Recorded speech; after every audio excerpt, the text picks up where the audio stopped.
Hey guys, my name is Imran and welcome to सरपेबल। दोस्तों, आज के इस वीडियो में हम बात करने वाले हैं बेसिकली कैट कमांड के बारे में।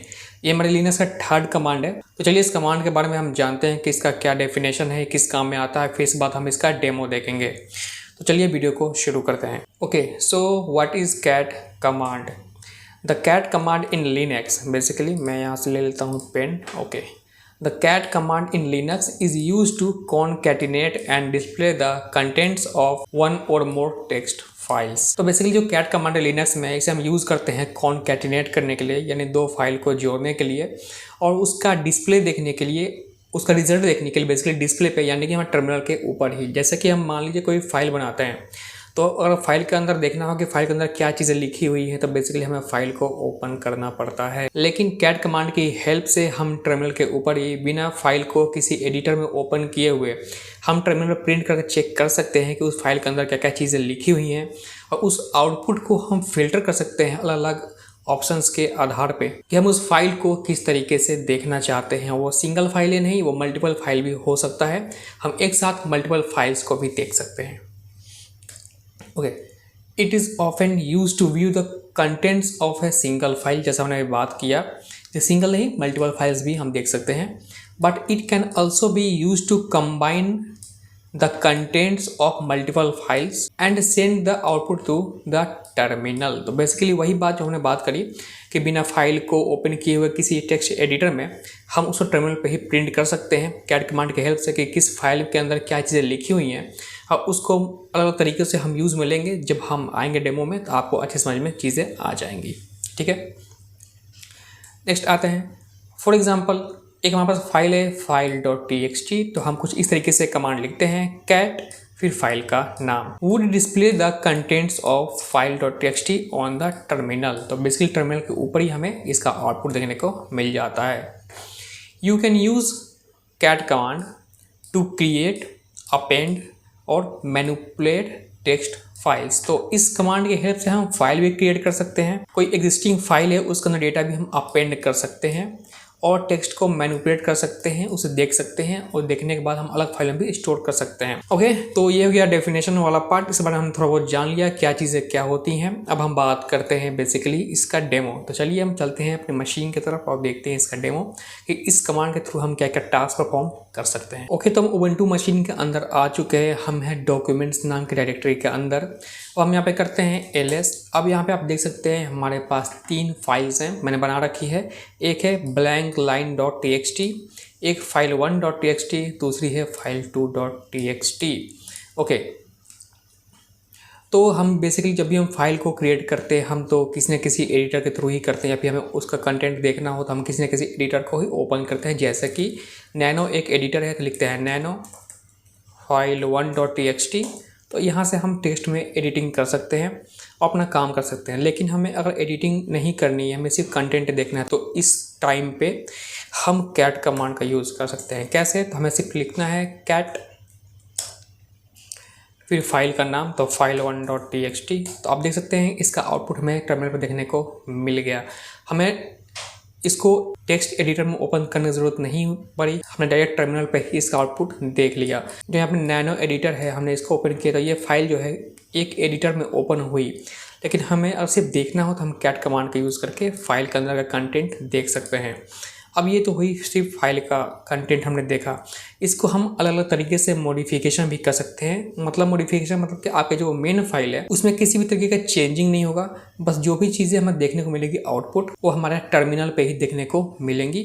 फाइल के कंटेंट में कोई भी चेंजिंग नहीं होगी। तो अब देखते हैं इसके क्या साथ ऑप्शन हम यूज़ कर सकते हैं। तो हम करते हैं क्लियर। अब हम करते हैं कैट file1.txt। तो ये रहा हमारा स्टैंडर्ड आउटपुट जो कि इस फाइल के अंदर अवेलेबल है। अब हम बात करते हैं इस ऑप्शन। तो पहला ऑप्शन है नंबर के साथ देखना। ठीक है, हम लिखेंगे कैट -n फिर फाइल का नाम। ठीक है, हम करते हैं एंटर। तो अब इस फाइल के अंदर जो भी कंटेंट है उसके साथ में नंबर देखने को मिल गया। ये फर्स्ट लाइन है, ये सेकेंड लाइन है, ये थर्ड लाइन है, ये फोर्थ लाइन है, ये 5th लाइन है। ठीक है, 5th लाइन है। तो इसलिए हमारे कंटेंट में, हमारे फाइल के अंदर जो कंटेंट है इसमें टोटल 5 लाइन्स हैं। फर्स्ट लाइन में हाई लिखा है, सेकंड में माई, फिर नेम इज़ इमरान। तो इस तरीके से आप फिल्टर भी कर सकते हैं। और हम नॉर्मली चलाएंगे सिर्फ कैट फाइल और टेक्स्ट, तो देखो इसके अंदर नहीं होगा। हमने इसके अंदर जो यूज़ किया -n, इससे हमारा सोर्स फाइल के अंदर कोई भी मॉडिफिकेशन नहीं हुई। जो भी हुई वो हमारे टर्मिनल के ऊपर ही देखने को मिलता है। ओके, अब हम चलते हैं नेक्स्ट ऑप्शन की तरफ, जो कि है हमारे पास फाइल है, जैसे कि फाइल 1.txt। अब हमें तो दिख रहा है यहाँ पे कि इस फाइल का एंड कहाँ पे, हर लाइन का एंड कहाँ पे, हाई के बाद एंड है, माई के बाद एंड है, नेम के बाद एंड है। लेकिन कभी कभी ऐसा होता है कि फाइल बहुत बड़ी होती है, उसका जो लाइन होता है वो काफ़ी बड़ा होता है। ऐसे में हमें पता करना हो कि जो फर्स्ट लाइन है उसका एंड कहाँ पे है, कहाँ पे जाके एंड हो रहा है, तो उसके लिए हम यूज़ करते हैं कैट -E फिर फाइल का नाम। ओके, हम करते हैं एंटर। तो जब हम इस तरीके से कमांड लिखते हैं तो बेसिकली जब भी हमारा लाइन का एंड होता है उसके जगह पे डॉलर का साइन आपको देखने को मिलेगा, जिससे आपको पता चल जाएगा कि ये लाइन जो है, ये लाइन यहाँ पे ख़त्म हो रही है। फिर नेक्स्ट लाइन है, और नेक्स्ट लाइन यहाँ पे ख़त्म हो रही है, थर्ड लाइन है यहाँ पे ख़त्म हो रही है। जब भी लाइन कंप्लीट होगी उसके आगे डॉलर का साइन आपको देखने को मिलेगा, जिससे कि आप इजीली आइडेंटिफाई कर सकते हैं कि लाइन एंड कहाँ पे हो रही है। ओके, हम चलते हैं नेक्स्ट ऑप्शन की तरफ, जो कि है ब्लैंक फाइल के बारे में। तो अब मेरे पास एक फाइल है कैट blankline.txt। इसमें क्या है, मैंने लिखा है हाई, एक लाइन ब्लैंक है, दूसरा ब्लैंक है, थर्ड में लिखा हुआ है, फोर्थ में लिखा हुआ है, फिफ्थ ब्लैंक है, फिर इसके बाद यहाँ पे 2 लाइन ब्लैंक है। तो इस तरीके से आप देख सकते हैं कहीं कहीं पे 2 लाइन ब्लैंक है और कहीं कहीं एक है, कहीं कहीं फिर 2 लाइन आपको ब्लैंक देखने को मिल रही है। इसे हम ओपन करते हैं नैनो के अंदर तो आपको अच्छे से समझ में आएगा। आप ये देखो, मैंने इस तरीके से फाइल को लिख रखा है, ठीक है। अब ओके, तो हम चलते हैं नेक्स्ट ऑप्शन की तरफ। तो इससे पहले मैं आपको एक चीज़ दिखाता हूँ, जो कि है कैट -n ब्लैंक। तो आप देख सकते हैं मैंने जब -n यूज़ किया ये नंबर लगाने के लिए कि कौन से लाइन का क्या नंबर है, तो इसने ब्लैंक लाइन को भी काउंट कर लिया। Blank line 2, 3, 6, 8, 9। लेकिन अगर हमें चेक करना हो कि सिर्फ वो लाइन ही प्रिंट हो और उस लाइन में सिर्फ नंबर ऐड हो जिसमें कुछ ना कुछ लिखा हो, तो कैसे करेंगे? कैट -b फाइल का नाम। आप देख सकते हैं इस केस में जहाँ पे ब्लैंक लाइन को भी इसने लाइन काउंट कर लिया था, वहाँ पर नंबरिंग यहाँ पे ऐड हो गई थी, नंबर 2, नंबर 3, और बाकी में जो लिखा था उसको भी ऐड कर दिया नंबर में। लेकिन यहाँ पे -b लगाने से क्या हुआ, हमारा सीरियल नंबर तो आ गया कि सीरियल नंबर 1, जो हमारा लाइन नंबर 1 है बेसिकली उसमें हाई लिखा है, लेकिन जो ब्लैंक लाइन है उसको इसने स्किप कर दिया। सिर्फ जिसमें कुछ ना कुछ लिखा हो, जिस लाइन में कुछ ना कुछ टेक्स्ट लिखा हो, सिर्फ उसको ही इसने काउंट करके उसको नंबरिंग ऐड कर दी। तो इस ऑप्शन के थ्रू आप ये चीज़ें कर सकते हैं। अब आते हैं नेक्स्ट ऑप्शन की तरफ, जो कि है कैट -s फाइल का नाम। इससे क्या हुआ कि हमारे फाइल में मल्टीपल लाइंस थी, कहीं कहीं 2 जगह हमने ब्लैंक लाइन रखा था, कहीं कहीं 1 जगह रखा था। लेकिन इस कमांड के थ्रू जब हम -s कमांड का यूज़ करेंगे, बेसिकली फ्लैग का यूज़ करेंगे, तो चाहे 2 लाइन हो, चाहे 3 लाइन हो, चाहे 10 लाइन हो, सबको वो जहाँ भी ब्लैंक लाइन होगी उसको 1 ही ब्लैंक लाइन शो करेगा। आप देख सकते हैं अगर हम नॉर्मली करें तो आप देख सकते हैं यहाँ पे 2 ब्लैंक लाइन थी, लेकिन इसने यहाँ पे क्या किया, 1 काउंट किया। यहाँ पे 1 था तो इसने यहाँ पे 1 किया, यहाँ पे 2 था तो यहाँ पे इसने 1 किया। यानी अगर मल्टीपल ब्लैंक लाइन भी है तो उसको वो सिंगल ब्लैंक लाइन में कन्वर्ट करके आपको प्रिंट करके दे देता है आपको -s फ्लैग। इसके अलावा आप काफ़ी सारे ऑप्शंस का यूज़ कर सकते हैं बेसिकली। तो इसके लिए आप यूज़ कर सकते हैं मैन कैट। तो यहाँ पे आपको बहुत सारे ऑप्शंस देखने को मिल जाएंगे कि कैट कमांड के साथ आपका कौन कौन से फ्लैग यूज़ होंगे और किस फ्लैग से आपका क्या काम देखने को मिलेगा। आप देख सकते हैं हमने -b का यूज़ किया था, इसका मतलब आप यहाँ पे पढ़ सकते हैं। ऐसे ही आप यहाँ पे एरो बटन कीवर्ड के प्रेस करके यहाँ से बाकी सारे ऑप्शंस भी पढ़ सकते हैं और समझ सकते हैं कि कौन से ऑप्शन से आपको क्या चीज़ें देखने को मिलेंगी। फिर क्यू प्रेस करके आप यहाँ से क्विट कर सकते हैं। तो हमने ऑप्शन देख लिया, नॉर्मल तरीके से फाइल को ओपन करने देख लिया। अब हम मल्टीपल फाइल्स देखेंगे, तो इसके लिए हम यूज़ करेंगे कैट ब्लैंक फाइल 1.txt, फिर करते हैं एंटर। तो यहाँ से यहाँ तक हमारा पहली फाइल है जो ब्लैंक लाइन वाली है, और यहाँ से ये हाई से लेके यहाँ तक ये हमारी सेकेंड फाइल का कंटेंट है। आपको मैं दिखा भी देता हूँ, फाइल 1.txt, ठीक है। हाय my name is Imran, hi my name is Imran. तो इस तरीके से आप मल्टीपल फाइल्स का यहाँ पे नाम दे के भी आप एक साथ दोनों का आउटपुट देख सकते हैं। ओके, तो गाइस ये रहा बेसिक काम कैट कमांड का। अब हम थोड़ा एडवांस चीज़ें पढ़ते हैं, जो कि है अब हम क्रिएट करेंगे कैट कमांड के थ्रू फाइल। तो उसके लिए हम कमांड लिखेंगे कैट ग्रेटर देन का साइन, इसको हम बोलते हैं रीडायरेक्शन साइन, ठीक है।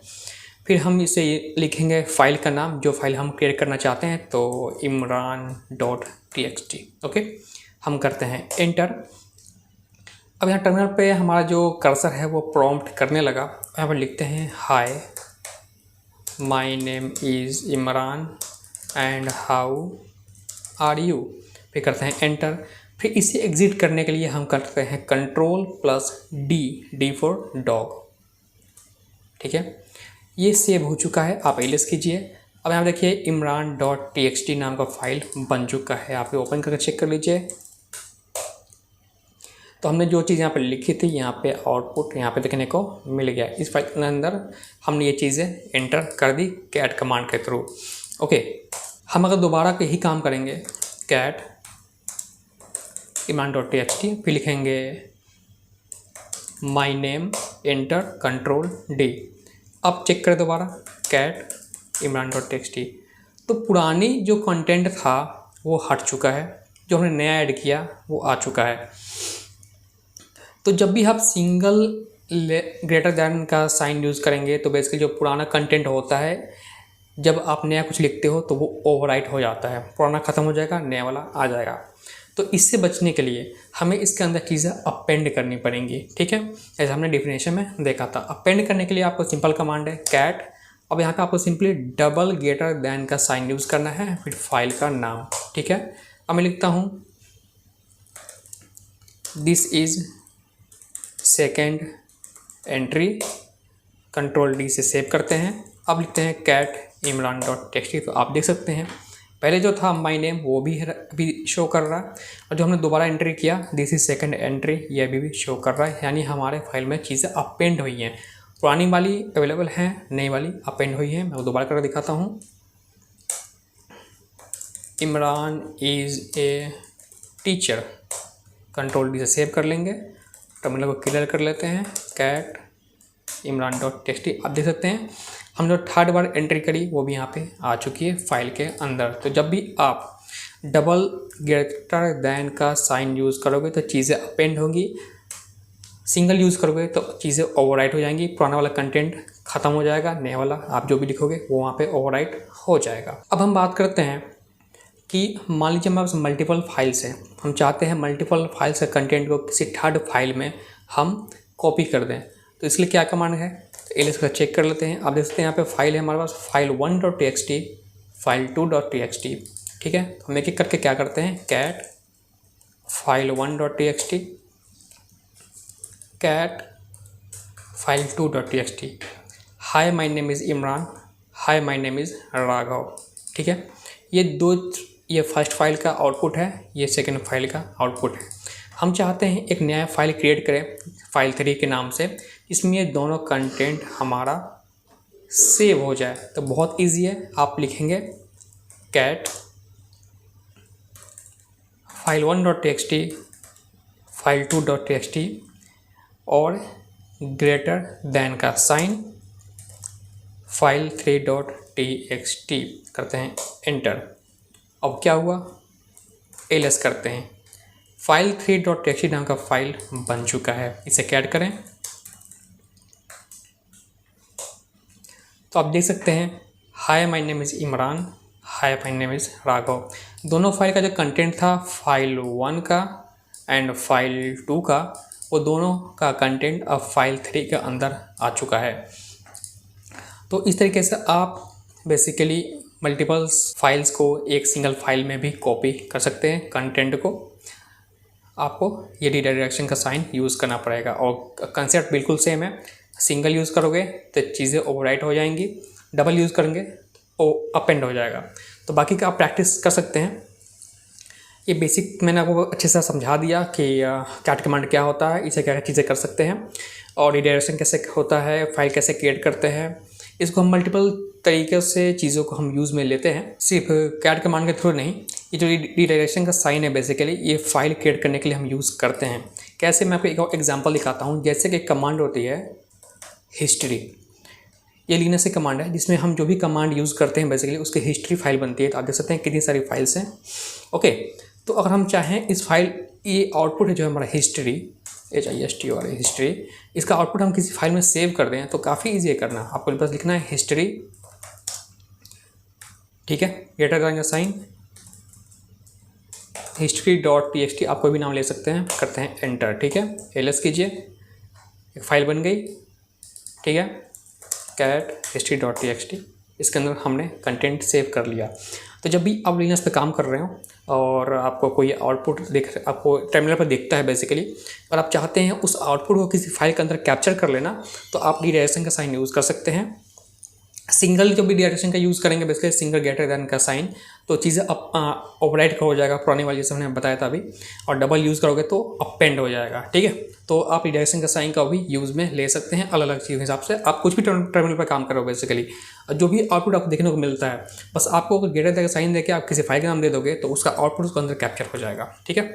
सो बस आज के लिए इतना ही। उम्मीद दोस्तों आपको वीडियो पसंद आया होगा। तो वीडियो पसंद, वीडियो को लाइक कीजिए, अपने दोस्तों से शेयर कीजिए। मैं मिलता हूँ नेक्स्ट वीडियो में, तब तक के लिए take care and good bye.